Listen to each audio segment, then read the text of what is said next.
My name's Mark. I'm 46. I live in a Denver suburb that looks like every other suburb. Quiet streets, trimmed hedges, porch lights on timers. Out here, the houses are just far enough apart to keep secrets. Mine was no different. By trade, I'm a mechanic. Been one since I was 17. There's comfort in engines, they don't lie to you. They either work or they don't. You tighten a bolt, you feel it catch. You bleed a brake line, you know when the air's out.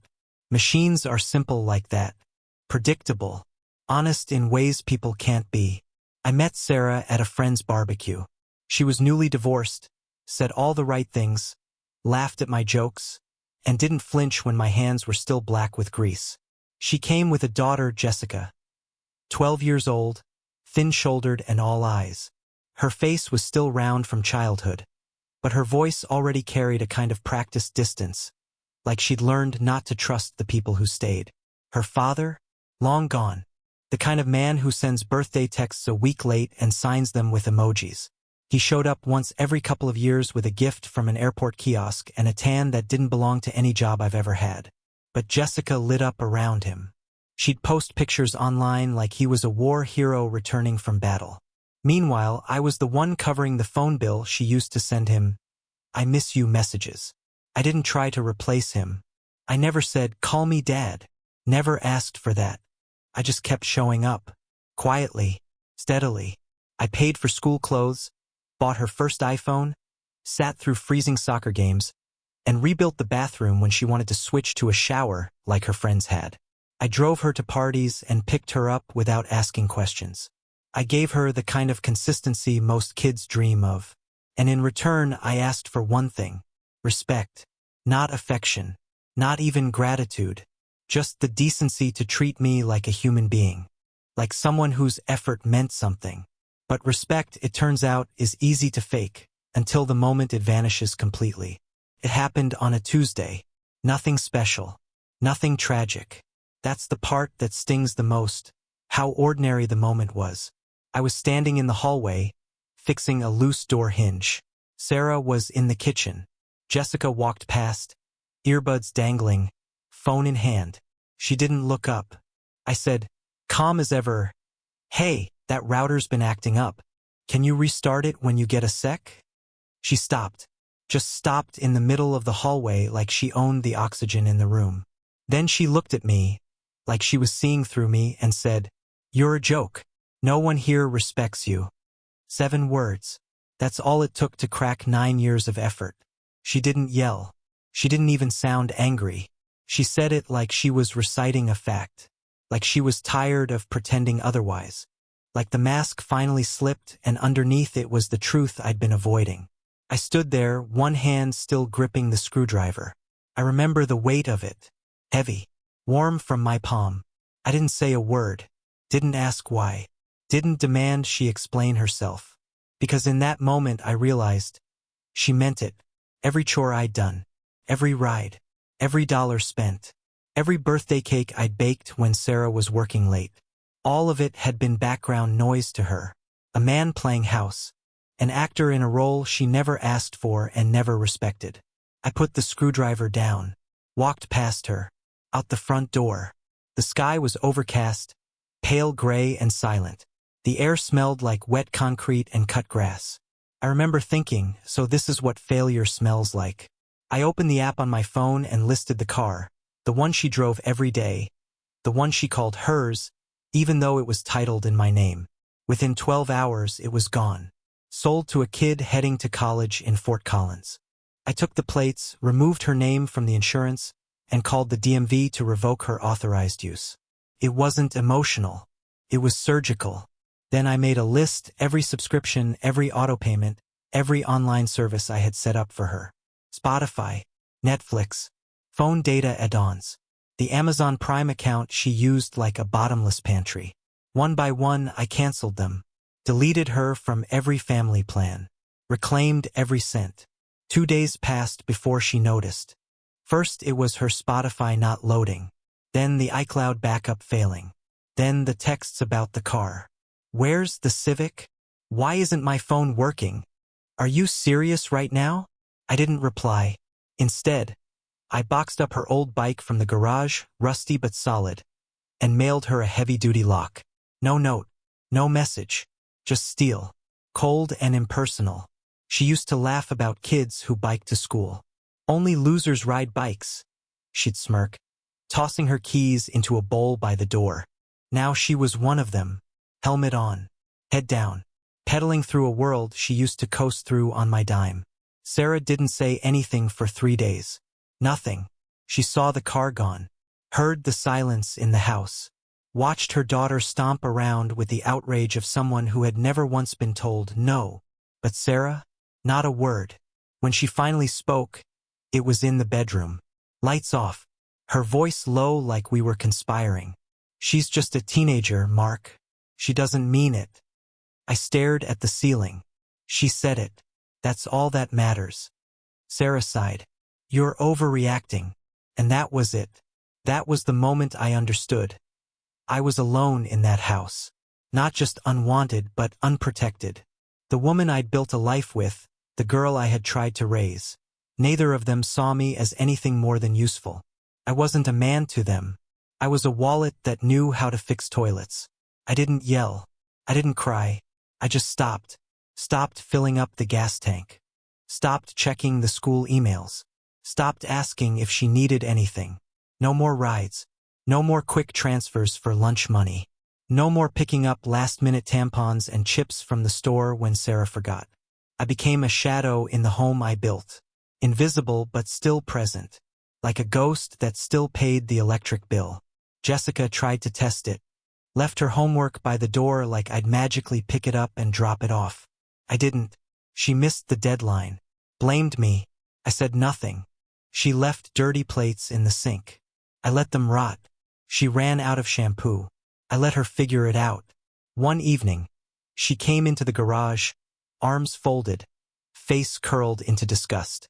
You're punishing me because I told the truth. I didn't look up from the carburetor I was cleaning. No, I'm finally treating you like someone who meant what she said. She stormed out. That night, I slept better than I had in years. But here's the thing, this wasn't revenge. This was clarity. When a man's been holding up a ceiling for a family that doesn't even notice the roof over their heads, there comes a moment when he steps aside. Not to watch it fall, but to finally see who scrambles when the beams creak.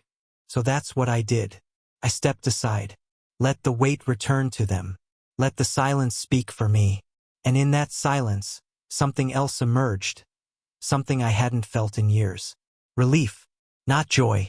Not peace. Just the absence of tension. Of pretending. Of carrying a role that no one else believed in but me. They said I was a joke. So I stopped playing along. Silence is never really silent. It has a texture. Temperature. You learn to hear it differently when it stretches across days instead of moments. It fills rooms. It outlines absences. It whispers things your wife and her daughter are too cowardly to say aloud.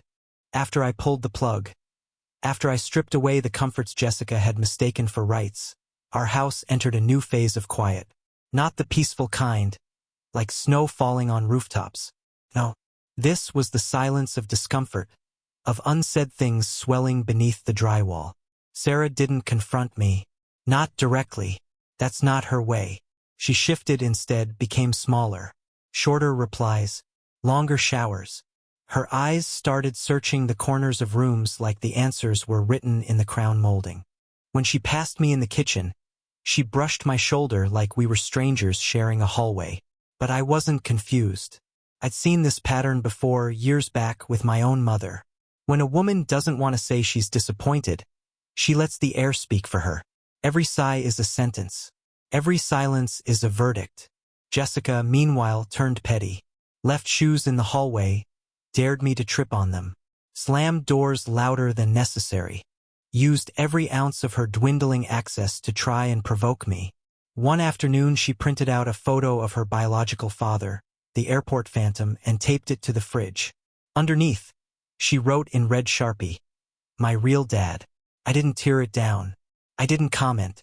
I simply put the fridge on child lock mode and changed the pin. Let her eat resentment. By the end of the first week, the balance of the house had shifted. There were no more questions directed at me. No requests. No casual jokes. No, can you grab? Or would you mind? They went through each other now like I was a renter in a home they were trying to reclaim. Fine. Let them have it. Let them live in the house I paid for without the glue that held it together. I started spending more time in the garage. Tools, oil, metal. These things make sense to me. They don't lie. I put in my earbuds, listened to Tom Waits growl his way through half-forgotten cities, and rebuilt an old Kawasaki I'd been ignoring for 3 years. Every bolt I turned was a declaration. I am still here. Even if you don't see me, I exist. By the second week, Sarah finally spoke. She came out to the garage one evening, arms crossed, watching me work. I didn't stop what I was doing. Let her make the first move. She feels bad, you know? She said quietly. I didn't look up. Does she? She does. She's just a teenager, Mark. They say things. They push. I wiped my hands on a rag. Pushing's one thing. Telling me no one respects me? That's not pushing. That's revelation. Sarah stepped closer. I could smell her shampoo, lavender and something artificial. She didn't mean it. Yes, I said. She did. That's the part that hurts. She didn't argue. Just stood there in the stale warmth of the garage while I tightened a chain and checked the tension. Then she tried again. Can we talk about this? Like really talk? I turned off the music. Sure, let's talk. She hesitated. That's how I knew she wasn't ready. She didn't come out to talk. She came out to soothe. There's a difference. She wanted the version of me who backed down, who filled in the silences for her. Did you tell her she was out of line? I asked. Sarah looked away. That was enough. I nodded. Right? So she speaks her truth, and you protect her from mine. That's the setup. She's my daughter, Mark. I know. And I've been more of a father to her than the man who shares her DNA ever was. That's what makes this burn so deep. Sarah stepped back like she'd been slapped. Don't turn this into a competition. I laughed once. No humor. Just exhaustion. You think I'm keeping score? You think I wanted this? I kept showing up, Sarah. I built a life around your daughter's needs. And the second I asked for basic respect, she threw me into the trash. She's a child. No, she's not. Not anymore. 16 years old is old enough to drive. Old enough to vote with your mouth. Sarah didn't speak after that. She turned and walked back inside, leaving the garage door half open like a wound. I didn't follow. The next morning, there was no coffee waiting for me. No lunch packed. Not even a polite good morning. Just silence. An active silence now. A performed distance. So I leaned into it. I stopped paying for Jessica's phone data. Left her on the cheapest tier, 1 gigabyte and throttled speeds. She noticed by lunch. Blew up my phone with messages I didn't answer. When her period hit and the bathroom cabinet was empty, she texted Sarah. Not me. When her Wi-Fi failed and she couldn't finish her assignment, she stood in the living room and screamed into the floor, thinking the house itself would respond. I was done. Done pretending effort earns love. Done believing that consistency creates family. I gave 9 years of my life to a girl who saw me as an inconvenience wearing work boots. A man to be tolerated, not appreciated. And Sarah had let it happen. Had sat in silence each time the line was crossed. Her only real commitment had been to peace, not to truth. That was the worst betrayal of all. The next voicemail came 2 days later. Jessica, her voice low and dry. I can't get to school. Mom's car is booked. Buses don't run this far. Are you happy now? I deleted it. Then a text. At least put me back on the insurance. This is too far. No reply. That night, Sarah didn't speak during dinner. Just picked at her food like it had secrets. Jessica didn't even come downstairs. Good. Let them taste the silence they used as a weapon. But I wasn't cruel. I didn't enjoy the suffering. This wasn't vengeance. This was balance. A recalibration. For the first time, I was simply giving them the version of myself they had always treated me as. Background. Passive. Absent. A week later, I came home and found a note on the kitchen table. Torn notebook paper. No greeting. No signature. I'm sorry for what I said. I was angry. You did everything for me and I took it for granted. I mean that. I recognized the handwriting. Jessica's cursive had always been a little too precise, like she thought neatness was a stand-in for sincerity. I didn't respond, didn't mention it, just folded the note and tucked it in the back of my wallet. Not because I forgave her, not yet, but because it was the first time in years she had taken a step without being pushed. The next morning, I found her in the garage.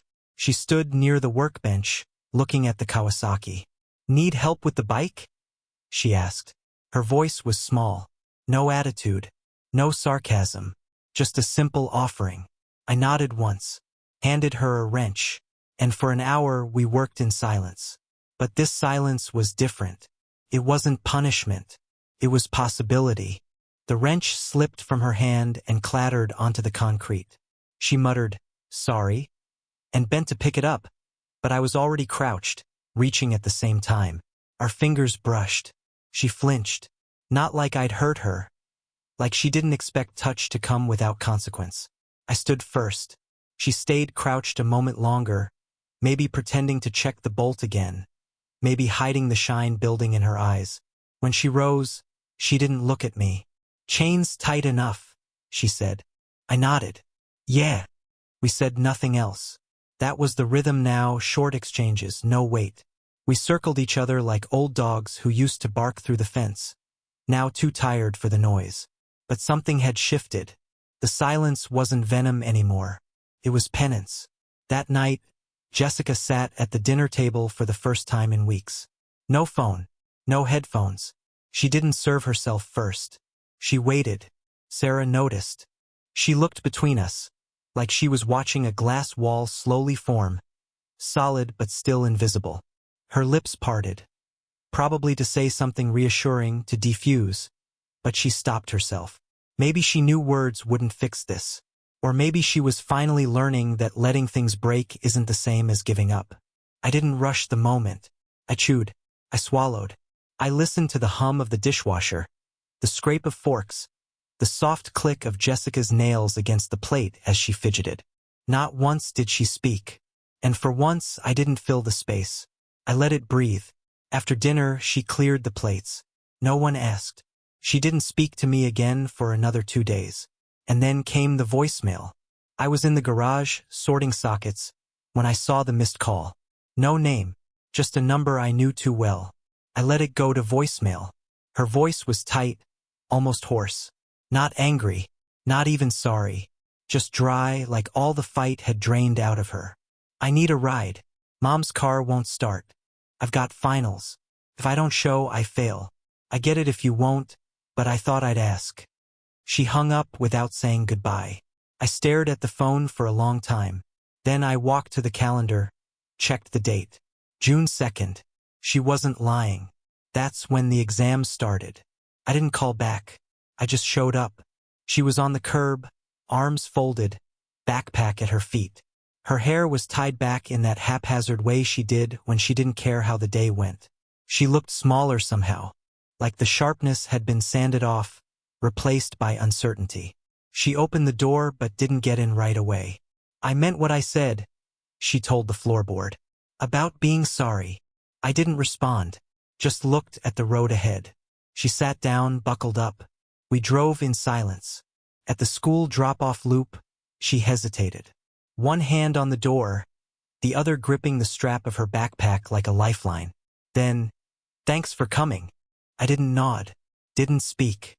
But I didn't drive away until she was inside. That was the first step. She didn't expect forgiveness, just transportation. And I gave it, not as a father, not as a provider, but as a man who still believed in earned consequences and the slow rebuilding of bridges. The next ride wasn't requested. She simply stood outside the next morning, same spot, same look. I unlocked the car. She got in. "Don't expect this every day," I told her. She nodded. "I don't." The third ride, she asked if we could stop for coffee. I said no. The fourth, I handed her a thermos from the passenger seat before she even asked. She held it like it was fragile. "Thanks," she said. Then, quieter, you still make it the same? Same as always, I said. One sugar, no cream. She smiled just a flicker, then sipped it like it was holy. By the fifth ride, she was waiting before I pulled into the driveway. Hair brushed, backpack zipped, no eye rolling, no sighs. She asked how the bike was coming. I told her I replaced the carburetor. Cool, she said. Can I see it later? I said maybe. She said, that's fair. These weren't grand apologies. They weren't dramatic turns. They were steps. Small ones. Unsteady. And they were hers. Sarah watched the change happen like someone watching frost melt from a window. Slowly. Silently. And a little afraid to speak in case it froze again. One night, she sat beside me on the couch, knees tucked under her. She looked older than usual.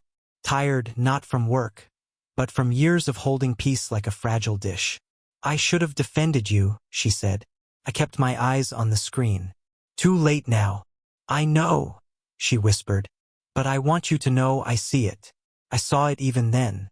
I just didn't know how to say anything without breaking her. I turned to her. So you broke me instead. She nodded, tears slipping without sound. Yeah, I did. It wasn't a confession. It was a burial. We sat in the dark, reruns playing in the background. Her hand reached for mine. I let it rest there. Didn't squeeze. Didn't pull away. Just let it sit like an echo between us. Later that week, I found a note on my nightstand. Jessica's handwriting. No envelope. You didn't have to give me rides. You didn't have to keep showing up. But you did. I know I don't deserve that. I don't expect you to forget what I said. I just hope. One day, you'll remember the other parts too. The parts where I laughed. The parts where I looked for you. I'm sorry I waited so long to say it. I read it twice. Then I folded it and put it in the drawer where I kept my old war medals and the only photo I had left of my father. That night I made dinner. Pork chops, mashed potatoes, green beans sautéed in garlic. No one asked me to. No one expected it. But when I set the table, they both came. Jessica brought plates. Sarah poured water. No words were exchanged. No grace was said. Just the scrape of cutlery and the occasional passing glance. Jessica finished first. She stood, cleared her plate, then paused. I'm gonna do the dishes, she said. Sarah blinked. Jessica met my eyes. You made dinner. Least I can do. She turned the faucet on before either of us could speak. Afterward, I stepped into the garage. The Kawasaki was waiting. I grabbed my tools.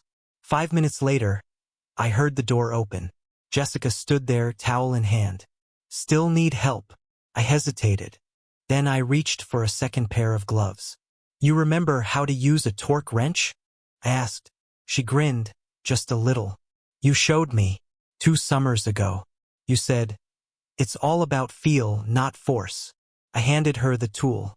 Show me what you remember. She stepped forward, eyes focused. And for a while we worked.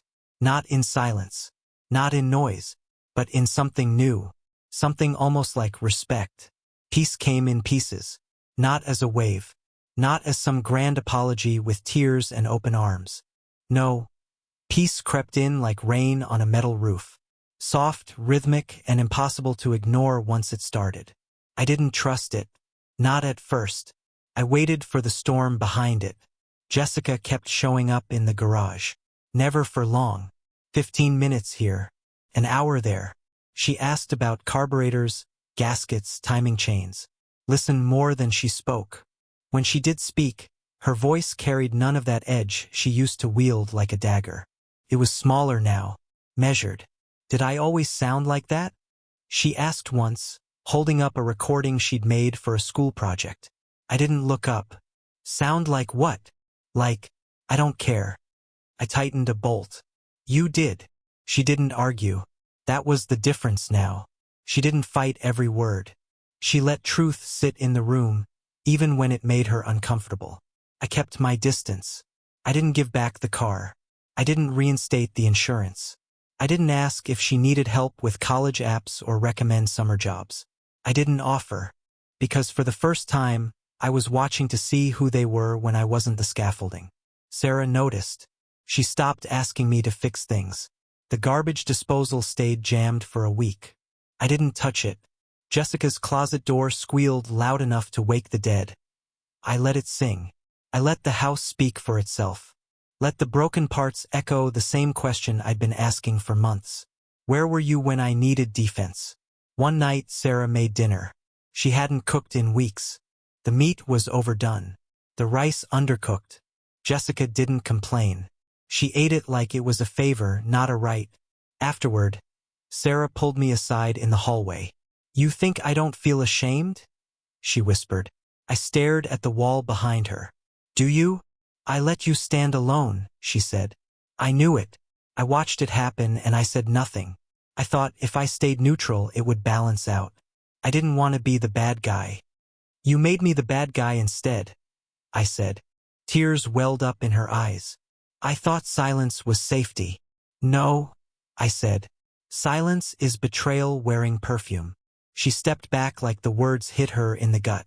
I didn't reach for her. Let her sit in it. The next morning, the closet door no longer squealed. I didn't ask who fixed it. That weekend, I found Jessica sweeping the garage before I got there. Dust mask on. Hair tied back. No fanfare. Just motion. Just effort. "Didn't want you working in a mess," she said. I nodded. "Appreciate it." She didn't smile, but she stayed. We finished the Kawasaki that Sunday. Took it for a test ride around the block. She watched from the curb, arms crossed, nervous. When I parked and took off the helmet, she clapped once. Awkward and quick. That was cool. I handed her the helmet. "Next time," I said. Her eyes widened. "Really? Maybe," I shrugged. That was as close as we got to joy. But even that was more than we'd had in years.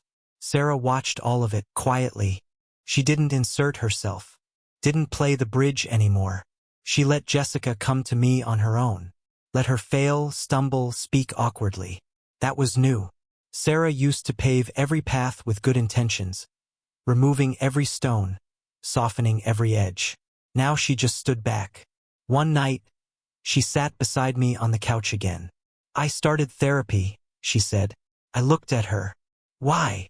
She laughed, dry and honest. "Because I thought if I could stay invisible long enough, the tension would vanish. But all it did was make you disappear." I didn't respond.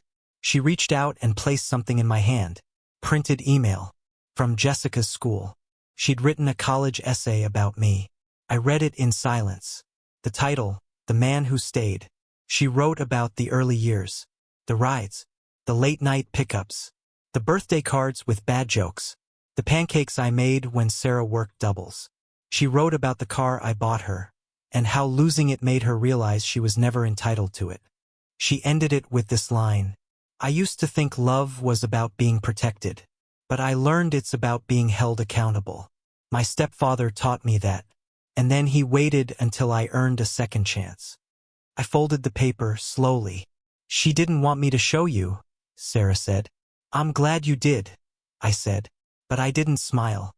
Couldn't. Respect is like glass. You can glue the pieces back together, but it never reflects the same. Over the next month, things shifted. Jessica started helping without being asked. She cleared dishes, refilled soap, vacuumed the stairs. Not every day. Not perfectly. But consistently. She started talking to Sarah differently, too. Less demanding. More grateful. I caught her saying thank you. Once I heard her say, "I shouldn't have said that to him," referring to me. Sarah just nodded and said, "It hurt him more than you know." And Jessica whispered, "I know. That's the part that kills me." Small moments. Sharp ones. But I kept my walls up. No more financial favors. No sudden acts of generosity. No slipping 20s into her wallet when she wasn't looking. Everything now had to be asked for. Earned. I gave her a ride to a job interview. She dressed in a blouse she used to mock. Said it made her look like someone who gives a damn. When I dropped her off, she turned before closing the door. "Thanks for the second chance." I just nodded. She got the job. started saving for her own car, asked me if I'd help her buy a used one. Just help, not pay. I said I'd help inspect it. That was all. She didn't pout. She just said, "Deal." Sarah, too, started changing. She got her license renewed, started taking charge of her own bills, signed up for a class in bookkeeping, said she didn't want to depend on someone who might not stay forever. I told her, "I never threatened to leave." She said, "No, but you stopped giving." That scared me more. I didn't reply. I just kept watching. And the more I watched, the more I realized, maybe this is what peace looks like. Not joy, not forgiveness, just truth, spoken finally after years of being buried under politeness and performance. The house felt different now. Jessica started leaving sticky notes by the coffee machine. One said, "Thanks for the ride." Another, "Bike chain still holding strong." One morning, I found one that simply said, "You were right. Respect is the minimum." I took that one and placed it in my wallet, behind the apology note. It stayed there with the rest of the scars. Some mornings we ate together, quietly. Eggs, toast, coffee. No smiles, but no tension either. Like prisoners released from separate cells, learning how to speak again. The last sticky note I got wasn't in the kitchen. It was on my toolbox. It read, "I know I can't undo the past, but I'm working every day to make sure I don't become her again. Thank you for staying even when I didn't deserve it." I left that one on the lid, right above the torque wrench she used to hold like a lightsaber. There was no happy ending here. No music swelling. No hugs. No "I love yous." What we had now was something different. It wasn't family, not exactly. It was survival, reborn. It was effort repaid in increments. It was trust rebuilt one sober moment at a time. But make no mistake, it was conditional. The line had been drawn, and they knew now. Cross it again and I disappear. Not in anger, not in vengeance, but in principle. Because love without respect is slavery. And I've already served that sentence. So I ask you, was I wrong to hold the line? To demand that respect not be an afterthought, but the foundation? Or is this the only way broken homes rebuild, on earned ground, not borrowed affection? You tell me, what would you have done?